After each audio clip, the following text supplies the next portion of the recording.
Good morning বন্ধুরা, দীপ দে math bank চ্যানেলে তোমাদের সকলকে স্বাগত জানাই। আজকে আমরা শিখব 625-এর বর্গমূল। তো প্রথমে আমরা কি করব, 625-কে এইভাবে লিখব 625, এবং পেছন দিক থেকে দুটো দুটো দেবো, সামনে একটা পড়ে থাকলে একটা, এভাবে দাঁড়িয়ে আনবো। এবার আমরা যেটা করব, আমাদের কাজ 2 ইন্টু 2 মানে 4,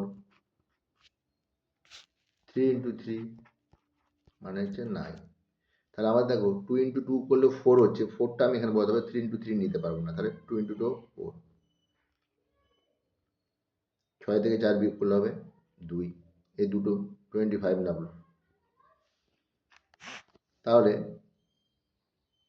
225 এলো। এবারে দেখো 225-এর যে দুটো সংখ্যা কেন নামলো, এখানে সবসময় দুটো সংখ্যা, যিনি মাথায় একটা লাইন দেওয়া হয়েছে, 25কে নামানো হয়েছে। এবারে 225-কে আমি এমন একটা সংখ্যা দেবো, এখানে এখানে বসেছিলাম প্রথমে 2, তাহলে 2-এর ডবল কত, 2-কে 2 দিয়ে গুণ করলে কত বেরোবে, 4।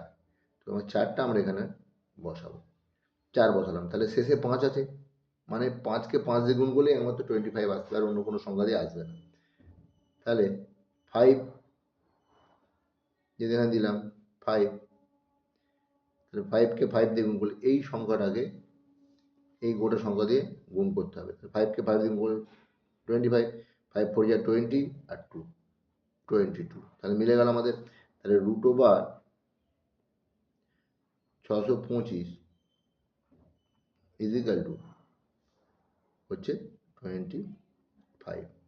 তাহলে 625-এর বর্গমূল হচ্ছে 25। আসলে তোমরা বুঝতে পেরেছো। Thank you.